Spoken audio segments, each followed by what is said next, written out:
to this afternoon's In Conversation series. I should say virtual In Conversation series. For those of you who I haven't met before, my name is Helen Brophy and I'm Director of UCD Smurfit Executive Development. It's my absolute pleasure to welcome you here this afternoon and to welcome Professor Niamh Brennan, our esteemed panel, along with you, our alumni and guests to this particular session. Before the panel explores the theme of today's discussion, I'd just like to take the opportunity to recognise our academic faculty, our participants and our delivery team on our continuing rise in the Financial Times executive rankings announced last week. So globally, our open programmes are now ranked in 42nd place, and we entered the custom rankings for our client programmes for the first time globally at 85th place. So we're delighted absolutely with that performance this year. So acknowledging our faculty present today, including Professor Brennan, all of you attending virtually, and my colleagues, a warm thank you. And we already look forward to the 2021 FT rankings when hopefully this will be behind us. So today's theme is leadership, diversity and balance.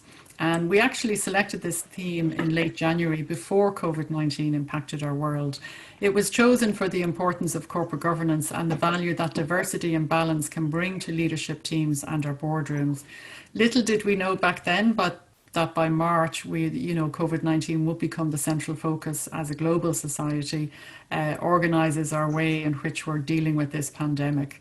So I'm going to hand you over now to Professor Niamh Brennan, and I look forward to a really interesting discussion on how leadership, diversity and balance may indeed change through and following COVID-19. Thank you very much. Thank you, Helen. And I'd like to add my thanks to everyone attending the webinar, and I hope that you find our conversation this afternoon enjoyable and stimulating. Just to note that at the bottom of your screen there's a Q&A control button, so if you want to submit a question, that's how you do it.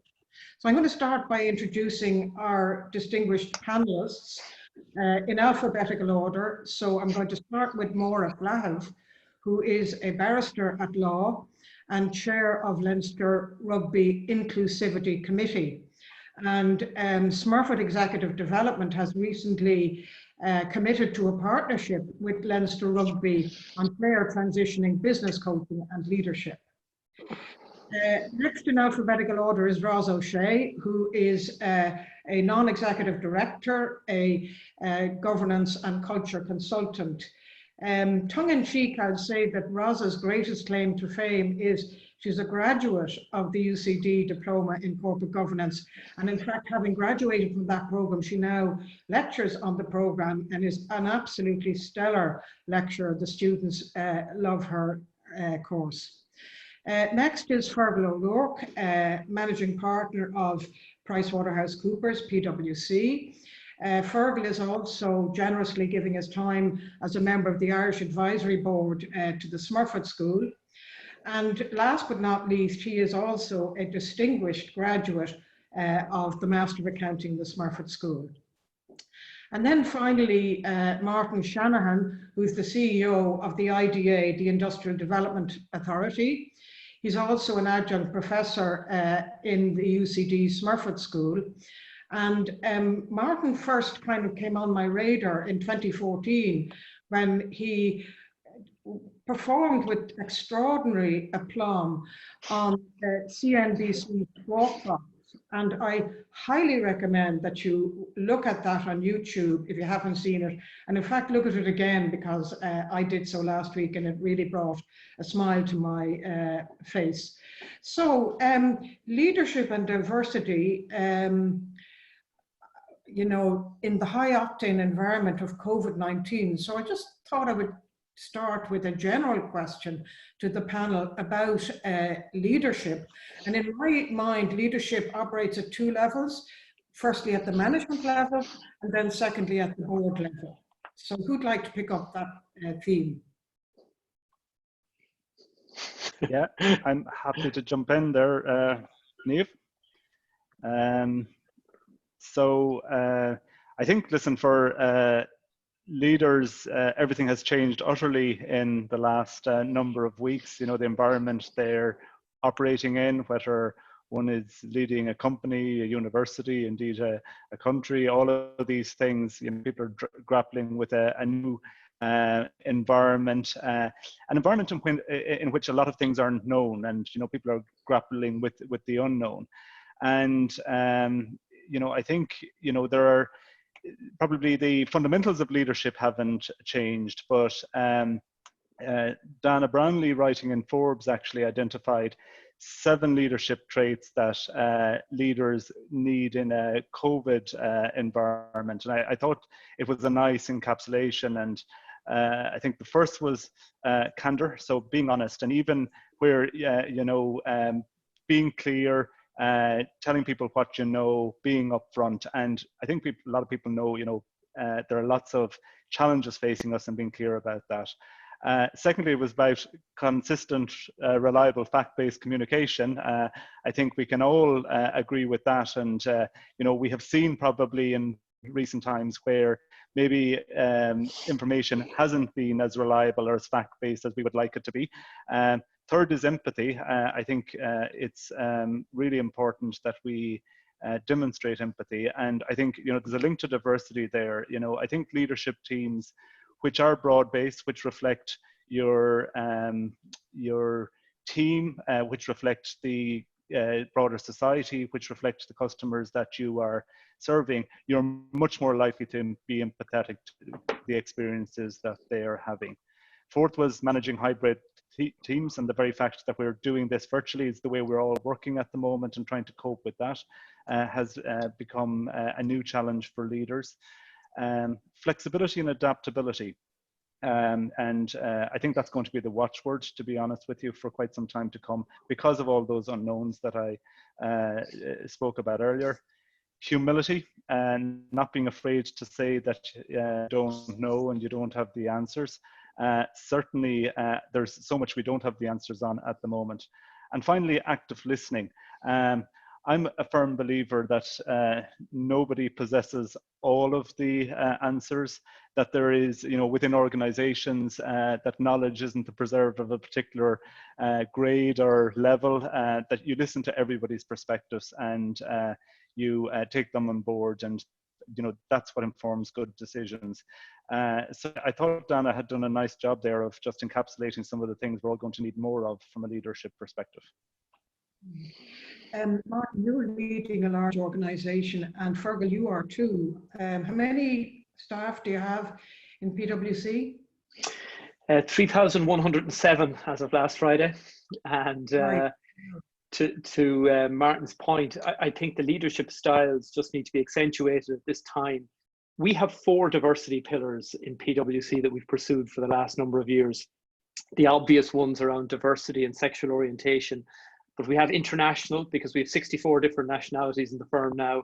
And we have generational. The average age of the firm is 29.8, a milestone I passed a few years ago at this point. So it's important for us to hear the day-to-day lived experiences of our younger people. So what we found in this time of crisis, the new abnormal, is that we're having to really make sure we double down on those diversity agendas. So if we have people now who are quarantined thousands of miles away from home under the international pillar, how are we making sure they feel they belong, that they're part of the PwC tribe? If we've got people who have unexpected childcare requirements, how are we making sure we're dealing with that?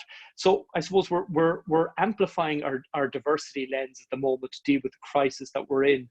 But it has identified another diversity area, and that's around, I suppose, the digital divide in the country, because we're very fortunate. We took a decision a couple of years back to become the most digitally enabled professional service firm in the country. So we have the technology, the culture, the training.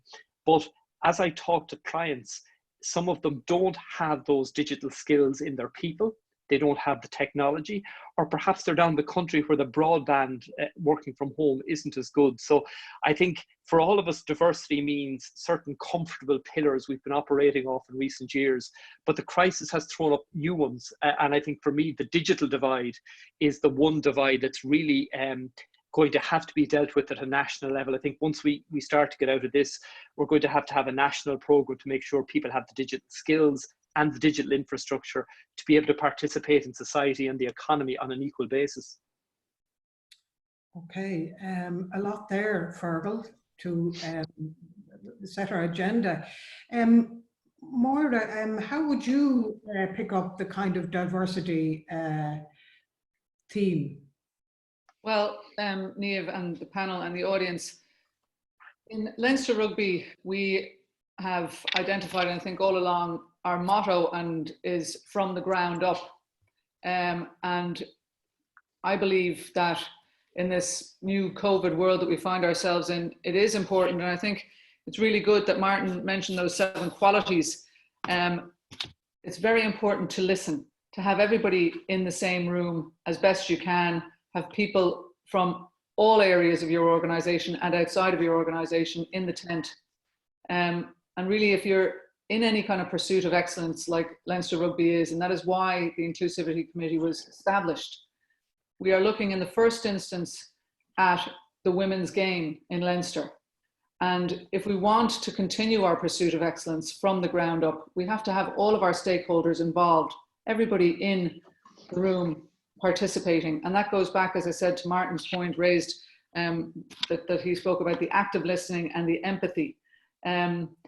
Unless you have the voices and all the voices you don't want to hear as well as the voices that you do want to hear involved, your decision making isn't going to be as good as it could be.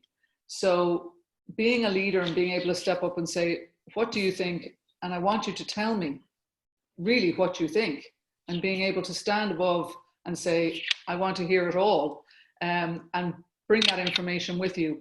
Again, this new world that we find ourselves in, and who knows how long we'll be here, has delayed things somewhat. Rather ironically, before, when we were all running around, we could use technology to enhance our lives as we were living them, getting from A to B and doing something else on our phone at the same time. But now it takes, funnily enough, longer to organize a meeting. How are we going to organize meetings down the country, let's say, continuing with our work in the Inclusivity Committee with a number of people while the restrictions are going on? Will everybody, going back to the digital divide, will all members in all the areas within the province of Leinster have the proper broadband or whatever it is to join in with any meetings or workshops that we might have to now hold remotely?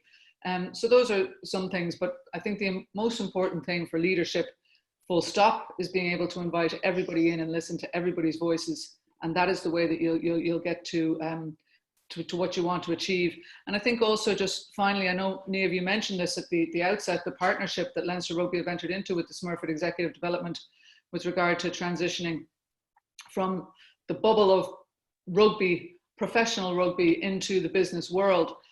Fergus McFadden is a prime example. He's one of the 10 members that are doing that. We also have 2 female players, the captain of the Leinster team and another female player, who are working anyway, but they're also playing rugby. So it adds a very interesting dynamic, and that's a very interesting point that we want to look at in helping us work on this from the ground up and lead the way.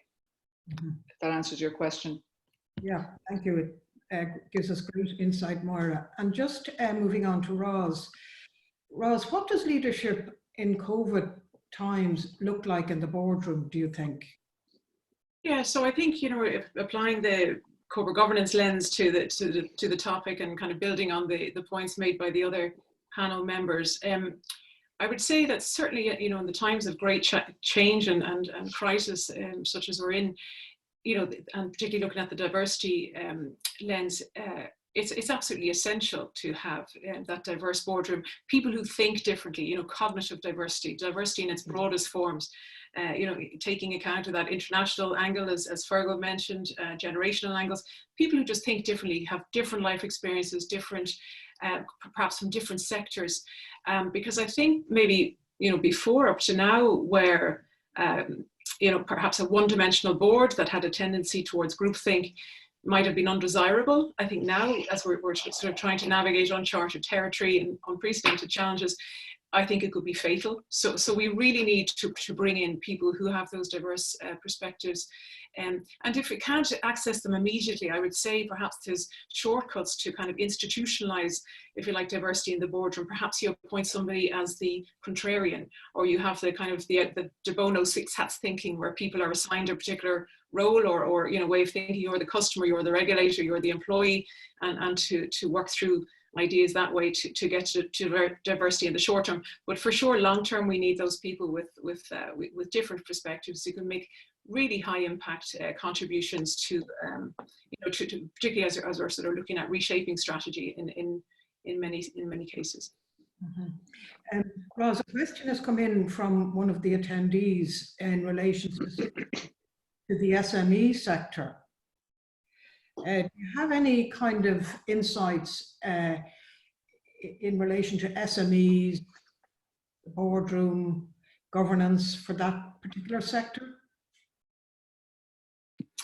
Well, I guess the focus has probably been, and you know, it tends to be when we hear, you know, the UK code is probably always more aimed at the listed sector rather than SMEs, and you know, I guess SMEs have probably been in a way disproportionately impacted by this the COVID-19 virus. But I guess, you know, whether you're a small company or a listed company, good governance is essential. And again, perhaps it's a time for those smaller firms to perhaps reach out and get counsel and get help and get fresh perspectives where they don't have it, perhaps, you know, in-house. So yeah, I would say it's kind of across the piece. I haven't come across any specific insights that I could share in terms of, you know, what SMEs are doing around that. But for sure, I would think it's the time to get advice. And I think there are, in fairness, some good supports available to people who are looking for financial advice or strategic advice. You know, I think there's even financial support available to firms looking for that. I think you're absolutely right, Roz, that the principles are the same, whether you're an SME or a FTSE 100 company. There are certain basic principles that will stand well to you in a corporate governance context. In relation to the diversity issue, I think there is a concern that, you know, COVID-19 will have the effect of us losing sight of the diversity agenda of, for example, very good initiatives by the government, Balance for Better Business initiative, for example. And Feargal is right to point out that diversity is more than, you know, there are multiple ways of viewing diversity. But the following headline screamed out at me from the Irish Examiner, so I'll read it out to kind of further our diversity conversation. Women will be the collateral damage of COVID-19.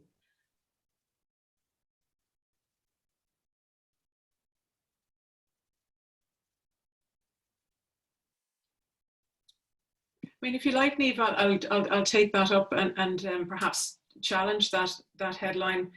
And I don't want to minimise, you know, the socioeconomic impact of the pandemic, and I appreciate most people today.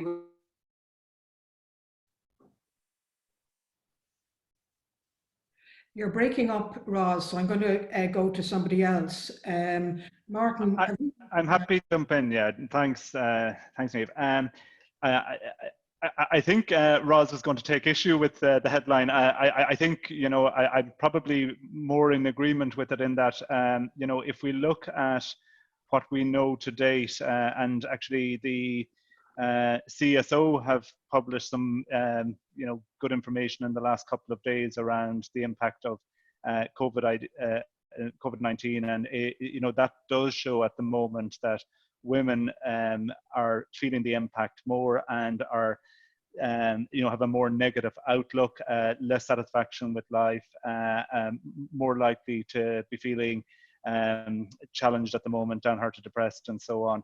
That is, I think, what the information shows. We also know that, I suppose, the sectors which are most impacted by COVID-19, sectors like hospitality, like retail, broader tourism, that they are sectors which have a higher proportion of women typically working in them. So just on that basic measure, they are more impacted.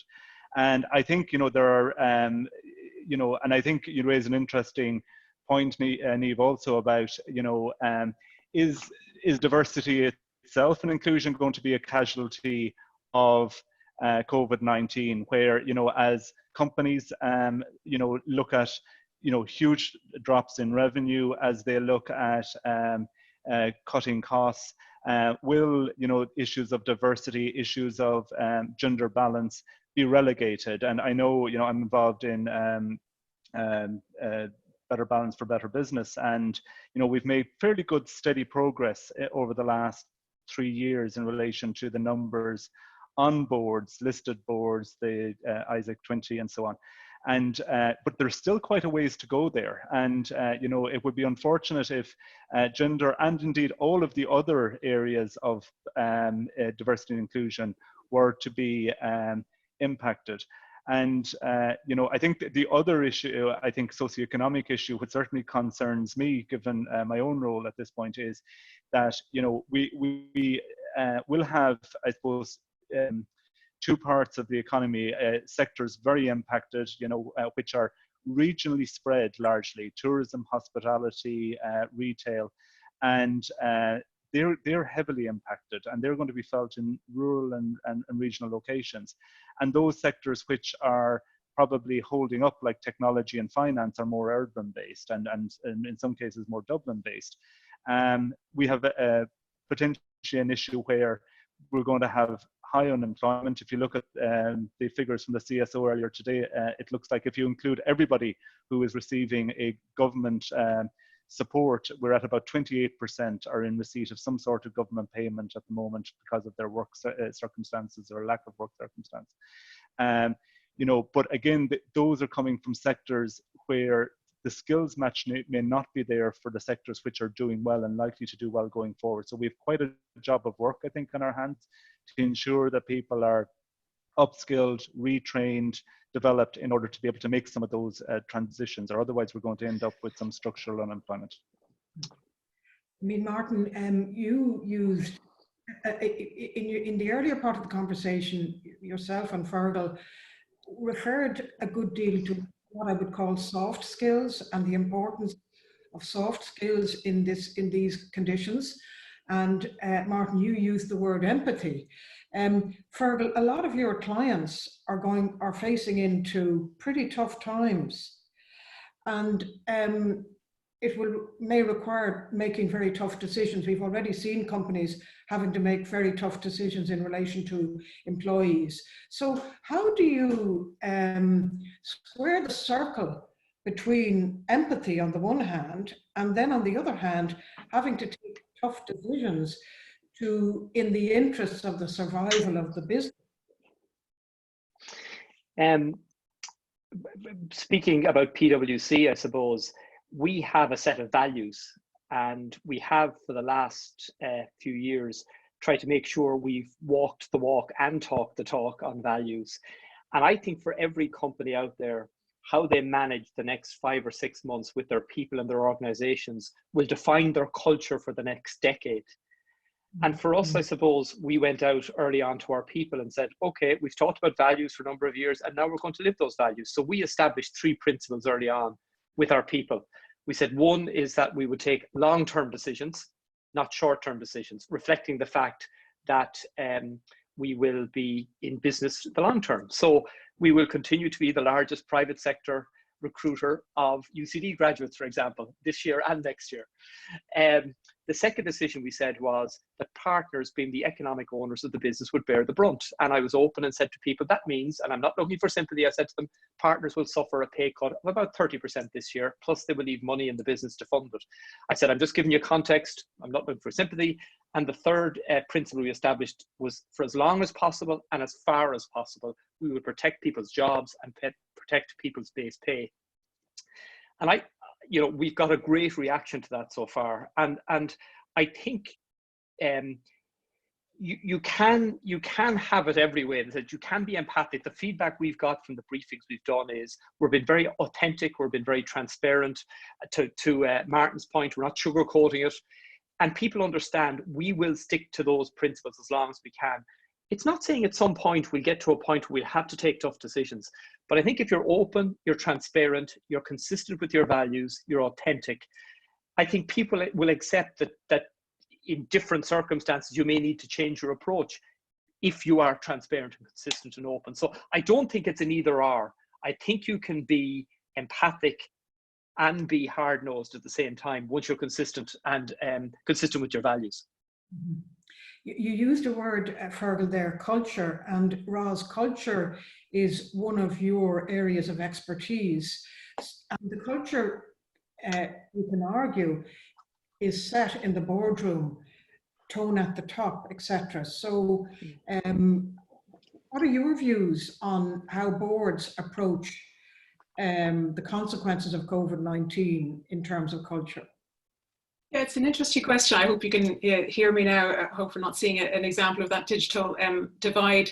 But, I suppose, from a boardroom perspective, and particularly from my own experience as a non-executive director, I've always maintained that there's only so much governance you can do, and particularly in relation to culture, there's only so much governance you can do within the four walls of the boardroom. And I think that's especially true of the confines of a webinar and a 13-inch screen. So in terms of the boardroom dynamics themselves, the ability to kind of read the room, pick up on body language, and understand the context and manner in which information is being communicated to you. So I think it's very important for board members to try, and as long as we are, operating in this virtual world, to try and find ways to somehow replace those connections. And probably it's really about having calls in between board meetings with fellow directors, non-executive and executive, maybe without any fixed or formal agenda, just to even shoot the breeze and just kind of, lend support. And I think particularly the support is so important at this time for executives, because I guess as a non-executive director, what you the role is, the hallmarks of good governance is the ability to constructively challenge, but also support the executive. But when at the moment, without the niceties, if you like, of the chat perhaps before the board meeting or the bit of crack over lunch, it can be quite hard to get that balance right, particularly then when the conversation is often quite intense and the frequency is more often. And also when executives are maybe flat out and under stress at home and, working from home, those challenges, and may feel kind of cornered or patronized or undervalued. So I think it's a real challenge for non-executives to try and, to make those personal goals, to check in, and ideally really to kind of roll up the sleeves a bit more and actually work collaboratively alongside executives and let them know that they're, to put that balance of support more front and central than it all being about the challenge. I mean, there's no doubt, Roz, that you could argue that 50% or more of board work actually takes place outside the boardroom. Yeah. Preparing for the meetings, etc. And obviously that will be more challenging to do under current circumstances. Moira, where do stakeholders fit in? Well, they need to fit in all along the way. Professionally, as you said, I'm a barrister, so we are all self-employed. We drive our own, steer our own ships in whichever direction we see fit. And the COVID pandemic really sent shockwaves through every element of my profession. The infrastructure, how we go to court, if we can go to court. We weren't able to go to court at all, trying to get back into court. We had a little glitch yesterday, but I think that's been sorted. And I'm also on the Bar Council, which is the body that governs the barrister's profession. And we had to engage with all stakeholders in a very short space of time and identify ways in which we could try and get, in anticipation of the relaxation of the restrictions, to get back into court, to get citizens their access to justice and into the courtrooms sooner rather than later. Not at full capacity, not what we remembered it used to be, but there is a way around that. And that meant starting in the practice that occurs in the district court, right the way up to the Supreme Court. So we had to involve all stakeholders. If you just, and also we have to work more than we did before with the court service. We have to work with the government department, we have to work with the judiciary, we have to work with our fellows on the other side of the professional court, the Law Society. And until and unless we saw this very clearly, while we were all trying ourselves to get the pieces of this new jigsaw in place, it wasn't possible until we were all of the stakeholders were heard and listened to. And in the past 2 or 3 weeks, we've managed to assemble the jigsaw. There's a few moving pieces, and there always will be, but it was with buy-in from everyone. And now we have working groups that represent all of those 4 major stakeholders: the solicitors profession, the barristers, the judiciary, the court service. So I'm working, as I say, from the district court, where people must be in court to be able to have their matters determined, right the way up to the Supreme Court, where maybe more remote hearings are more plausible. So without involving everybody, we saw that a very clear example, without the involvement of everyone, not only on the same page, but in the same room, really, we were all working and not benefiting from our ideas. So it took some leadership, and we got in there, and it is working, and we are getting back into court. Maybe only a 50% capacity, but the wheels are turning again. And so the shock is relaxing a little, but without engaging everyone together, we were going to get nowhere. And I think that's a really clear example of having to involve everyone to achieve your goal. And if I could just add, I think that this gives us a real opportunity to have a look. And again, I'm self-employed, so if I want to work at home, I didn't need COVID to make that happen. I could do that if I wished, if I wasn't in court. But I think in other in firms, maybe like Feargal already mentioned this, to reach out and to lead and to be empathetic with the employees, and people will come along. And this is an opportunity possibly to look at how we work. People are working from home, and they're having to maybe not do the same big long hours. In my profession, long hours means you're doing something right. And maybe we could have a little look at that culture now in these current circumstances and see maybe shorter hours with work focused in a different way may be the way forward, which would make the path up the ladder in our profession possibly a little more balanced and equal, because there is a drop off as you get higher up in the legal profession between the genders and the representation. And thank you, Moira, for that insights into the,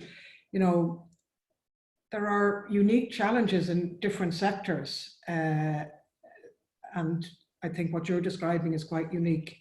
From a corporate governance point of view, and I hate acronyms, but ESG has an acronym, is an acronym that has established itself: environmental, social, and governance issues. And over recent years, that ESG has really come on the boardroom corporate governance agenda. And again, a little bit like the diversity question, will the focus on ESG continue? Or will COVID kind of deprioritize it? I'm happy to have a go at that, Niamh, because I sit on the boards of the BlackRock's Irish funds here, so I have some exposure to the thought leadership in this area. And it's funny because in January, Larry Fink, the global CEO of BlackRock, wrote in his letter to CEOs, kind of outlined the investment conviction that really those portfolios that had sustainability and had climate sort of integrated would be the ones that would outperform on a risk-adjusted basis and would be the basis from which to, portfolios would grow. Then COVID happened, and I think in 1 month the Dow Jones dropped by 10,000 points. So I think your question is very legitimate. Is ESG, if I'm hearing you, is a kind of a luxury, if you like, that we can't really afford. And interestingly, just earlier this week, BlackRock again came out with some research reaffirming that commitment, backed up with empirical research to show again those firms that have sustainability at their core are the ones that are likely to be much better able to weather the storm. And I think I would add one, my own view to that is that historically, I think the emphasis has been perhaps on the E, the environmental, the climate, change, and G, governance, whereas the S has been a small s, if you like. I think COVID has changed that. So that social dimension, particularly in terms of how, what's the responsiveness been to workers' health, and how are we adapting to customer dynamic demands, how are we contributing to society and particularly local communities. I think that S will become a capital S, if you like. It'll become much more to the fore. So it's interesting, but certainly back to, the research would show companies with sustainability at the core will outperform. Companies, maybe not surprised, with more effective boards will outperform. So I suppose it does kind of all circle back to corporate governance, Niamh. So I don't know, maybe you might have suggestions as to where you could learn a little bit more about that. I won't go there for today, but I will. Do they have anything to add on that environmental, social and governance agenda? I worry it may be one of the casualties of COVID. And the reason I say that is we had a boardroom event in PwC last year, and there was a good bit of debate, and Michael Cawley, well known to many people, was very open and vocal in his views, and Michael would be from the Ryanair school, obviously. And his view of life was, companies will pursue the ESG agenda if it makes sense for their real sense for their business. And, when he said he talks to investment managers, they're all in favor of companies pursuing the right policies, but at the end of the day, they've got to get a return for their pension holders or whatever. And he was suggesting that this was still driving a lot of the behavioral attitudes in stock selections, etc. And I just worry, and this wouldn't be the right thing, but I think a lot of companies, we questioned earlier whether diversity would be a casualty of the COVID-19 crisis. I don't think it will, because I think we've got to double down. And just to pick up on a point Moira made earlier, we'd have never carried out this experiment, this social experiment before, of everybody working from home. But now that we have, it gives us entirely new perspectives on how you can work much more flexibly. And I think actually that will help the diversity agenda. So I think diversity won't be a casualty of COVID-19. I think it will be a beneficiary. But on ESG, I think companies will be in such turmoil. I think temporarily, and perhaps incorrectly, it will take a bit of a backseat in the short term. Niamh, if I might, I think I agree with Feargal. I think there is probably a likelihood that in the short term it will not be as front and center as it has been. I have the privilege of going to Davos every year, and you couldn't move in Davos, but you were hit with ESG every occasion, at every meeting, every plenary session this year, and it definitely was the order of the day. And I think because fundamentally we all know it is the right thing to do, and I think actually what will drive business, and I do agree with Feargal that it is what consumers will demand, and I think that hasn't gone away. And I think the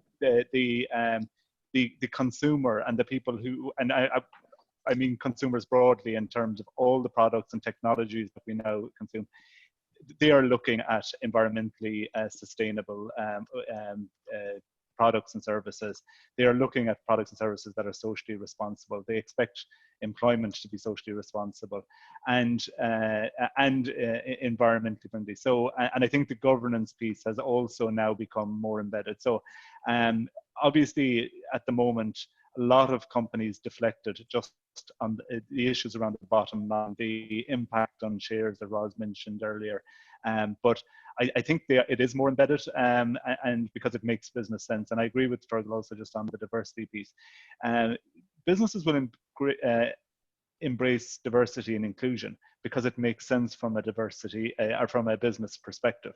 That's the fundamentals here, and why should you have a diverse board, or why should you have a diverse executive, or why should you recruit from different genders or people with different sexual orientations or from different cultures and ethnicities?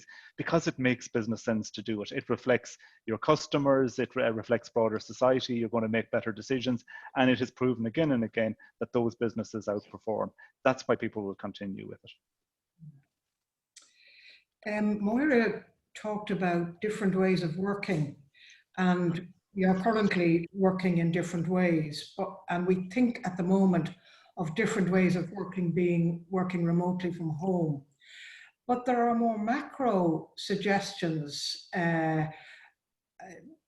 such as, you know, moving to a 4-day week. I think, Moira, you touched a little bit on that, you know, working shorter hours and you spread the work over a larger number of people. Yeah, so perhaps just maybe using your hours a little bit more effectively. And I think also, as I say, in my profession, it might go to it might be an opportunity, as I think I mentioned, to look at the culture. In my role as the chair of the EDI committee with the Bar of Ireland, I would go to a lot of seminars about, well, now webinars about women in the law. And there is a leaky pipe somewhere along the way in the legal profession, certainly not only in Ireland, France, the UK, where we have equal numbers of men and women entering the professions, but the further up you get in the profession, the drop off with regard to the women becomes quite stark. And perhaps this might be an opportunity for us to consider, you know, saying you don't have to be in the office from 7 a.m. until 11 at night to make equity partner. There might be other ways that we can look at doing this, and other ways for you to progress. I think that we'll just take a classic example: a mother, father, man and woman, husband and wife, two professionals at home with their kids, trying to cope in this situation. Can they both be at work while the children are running around the house? Probably not. So they may have to say, I'll do the kids in the morning, I'll do them in the afternoon. Why, if we were to go back to normal, back to the office, should it not be okay for the man to say, well, I have to leave early today because I've got to bring the kids to the GAA, or whatever it might be? Because in general, I think that is, and it's clear that the research has shown there is a drop off when people have families. So perhaps this might be a real opportunity for us to look at that and to make it easier for men, I think probably in particular, to say, well, no, I can't commit to that. And for that not to harm their prospects. And equally for women to be able to say, I've not been able to commit to it, but I can now. And for that possibly to enhance their prospects once they've been out of the workforce for a while. Again, that's just from what I've learned from other practitioners. I'm a sole practitioner, but I think it is a very present, real present in our culture, and maybe we can assess that now. And perhaps, Niamh, if I could just build on Moira's point, because I really agree with a lot of what you're saying there, that this kind of forced social experiment has impacted how we work, you know, maybe leveling the playing field in terms of managing that sort of demands of work and family. Also presenteeism being replaced with flexible working hours, you know, smart working hours rather than that 9-to-5 regimen with the commute and all of that.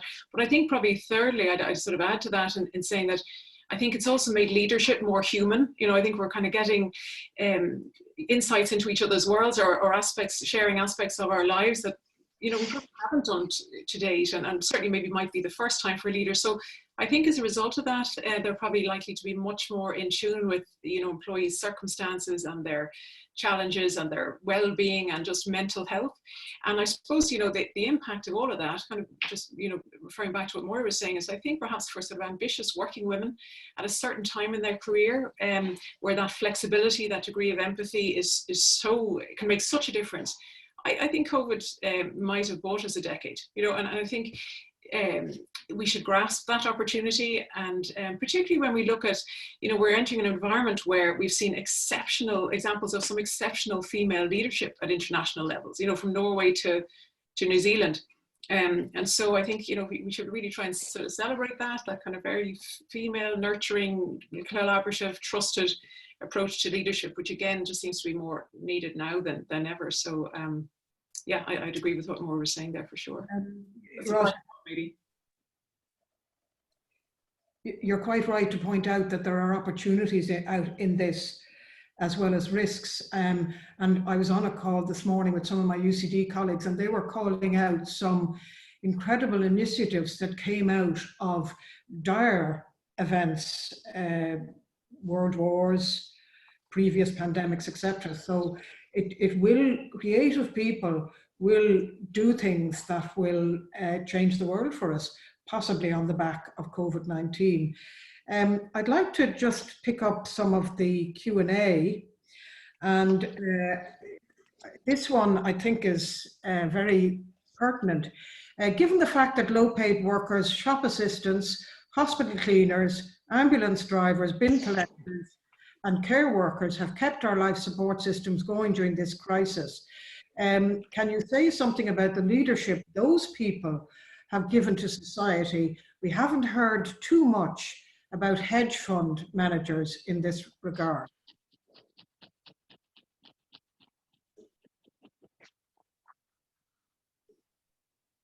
Well, all I know on a lighter note is that when I thank the people in the supermarket for coming to work and looking after us and feeding us, 99% of the time they're quite taken aback. And I said, are people not thanking you? And they said, you're the first person that has said thank you to me. You know, leadership can come from all sorts of corners. Again, I employ one person for a few hours a week. Perhaps in the context of this webinar, somebody else might be more able to address that, but they have led us and we can learn a lot from them. I think it's only when you've been in hospital yourself or had an encounter with the medical profession, that's when you really appreciate nurse, particularly if you've brought a child to hospital. And I think it's the first time ever as a society at the same time, we've all recognized the core services. Prior to this, it might be individual to you, you know, you had an engagement with some part of the service. And, you know, hopefully that will lead to, you would like to think in real life, it will lead to a greater recognition, both societally and financially for those services providers. But I just think we haven't seen the worst of the economic crisis yet. And I think much and all as the government would like to do a lot of things, I think the second half of the year is going to be pretty much carnage from an economic perspective. Yeah, without question, yeah. I mean, I have a different perspective on the health because I'm just astonished at the way these people, they have put their lives on the line for other people. And I think they provide a very good contrast to the kind of hard-nosed, for-profit, shareholder value perspective that you see exhibited in some business contexts. And this is where I think the notion of a company being part of our society, as opposed to serving one group in our society, I think that has to change. Let me see if I can pick up another question.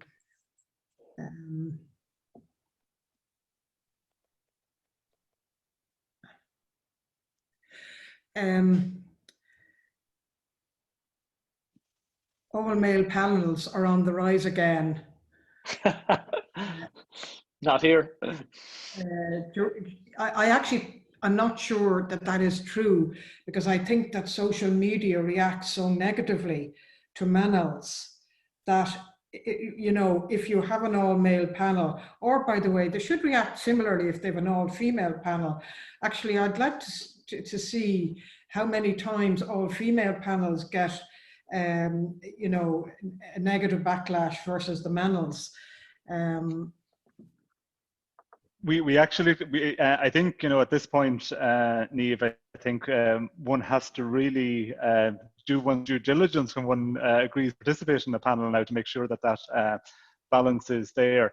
There is a question there, Niamh, was one of the first ones, I think, around, you know, how an organization starts on the D&I journey. And I think it's quite an interesting question. And I don't know there is any real handbook, because I know, certainly in my case, it's something that in IDA we kind of struggled with as to where one starts and how one makes progress, and we're at it a couple of years now. But I would say, you know, it does need to start, I think, at the top, and it needs, you know, whomever the leader, CEO is, and it does need board support. So to make it clear, it's a priority. Setting a couple of, I think, targets up front is probably a good idea. and in whatever area you're going to start in. And you know, there are lots of areas that we've mentioned around diversity and inclusion that, you know, it's worth making progress on. And also to say there are a lot of organizations out there who address different aspects of diversity and can support you. And, you know, ones that spring to mind, but there are many. On the socioeconomic front, Open Doors does good work. On gender, obviously 30% Club. On LGBT, Outstanding are some of the organizations where if you plug into them, they can get you up the curve quite quickly. Thank you for that, Martin. And in fact, their 30% Club sponsor a female student to undertake the UCD Diploma in Corporate Governance. So we have a lovely partnership with the 30% Club. Moira, question for you. Interested in Moira's views on the wider sports sector. Is there a bloodbath facing many clubs? Oh, yeah. Anybody who has any interest in sport, and I always had an interest in sport, but certainly I'm learning a lot more about the machines and cogs that make the wheels turn. I think that most sport in Ireland is amateur, and it is run on the basis of volunteerism, including Leinster Rugby. While Leinster Rugby, everybody says, well, sure, that's a professional sport. Yes, we have a professional element to Leinster Rugby, but we have 12 counties and the branch itself. And while I'm on the Inclusivity Committee, for a number of years, I've been on the Disciplinary Committee, and we have to meet every Thursday. That is all volunteer.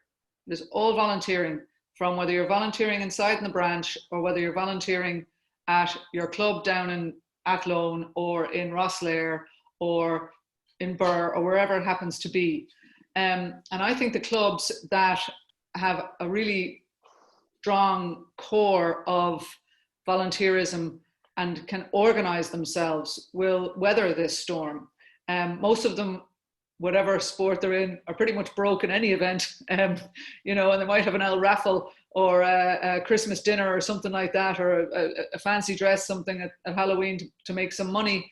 From a professional point of view, and sport not being able to be played, and Feargal might be able to speak to this as well, obviously there's going to be a large financial hit, which would have trickle-down effects if you don't have your structures in place that can manage something like this. I know that from a fan point of view, Leinster were unbeaten this season, and we were looking at the holy grail of an unbeaten season, and not being able to continue to the end of the professional season will have an impact for sure. We're still hopeful. It's only postponed at the minute.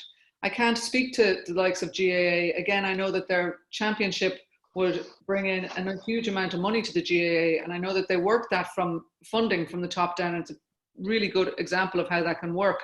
Again, it'll just go back to people on the ground being able to step up and lead. If ever there were leadership qualities required in sport, it will be now, when we don't even know if we're going to be able to go out and play our sport. How will our clubs stay alive and relevant? And that's where little individual clubs, which make up the big, huge sporting picture that we have and love in this country, will make or break a lot of sports, I suppose, and just, you know, keeping the critical mass there alive and interested. Thanks, Moira. One of the other kind of questions that came in on the Q&A did refer to the importance of voluntarism, and that, you know, a much greater emphasis on us all being in this together, working as a community, than rather than working as individuals or in a self-interested kind of way. I think that will be really critical in getting us back on our feet. 100%. I think I heard a story from when the Americans were, you know, in the moon race, trying to send a man to the moon, and somebody goes down to the place in Florida there where they launched the rockets off. I can't remember the name of it, and they were talking to the janitor, and they said, "What's your job here? What do you do?" And he says, "Well, we're sending a man to the moon." Didn't matter that he was a janitor. He was on the team that was sending the man to the moon. And so everybody has a part to play. And I hope that maybe people will remember volunteerism, because as I said, all they need to do is look to their sports club, and they wouldn't have it without volunteers. we're coming to the end of our time on this session. Another comment on the Q&A was that maybe the reason we are seeing Manels just at the moment is because experts, particularly in science, are coming to the fore. And the person then raised the question of, you know, science in schools, and being, you know, that we need females to approach the STEM subjects and take up more of the STEM subject in school. So what goes on in school, you know, has a feed-through effect for a very long time. So again, that's another aspect of the diversity agenda that we need to keep pressure on, which is having more diversity in terms of what female study versus male study. But I think there are examples. I'm fortunate enough, I'm a lay council member of the Royal College of Physicians in Ireland, and it's led by Professor Mary Horgan from Cork, well, originally from Kerry, but based in Cork now. But she is just top notch. Now, she is the, I think, first female head of the Royal College of Physicians in Ireland in 200 and something years, but there are enough role models there. If somebody presented me with the scientific panel and they couldn't find a woman, I think I'd be telling them to look again. There's a few role models out there who do a super job. Yeah, that's a fair point, and there are some absolutely stellar female academics in science, engineering, medicine in UCD. So conscious of the time, I'm going to wrap up the session. I'm going to start by thanking very much our attendees. I hope that they found our conversation insightful and useful. I'd like to thank my colleagues in Smurfit Executive Development for their support in putting on this event. And last but not least, I'd like to thank the panelists. Moira, thank you very much. Feargal, Roz and Martin. I know that you're all very busy, because strangely COVID has us maybe busier than we might have expected. So thank you very much for your time. Thank you very much for your expertise and your insights, and for being wonderful conversationalists. Thank you, Niamh. Thank you. Thanks, Niamh.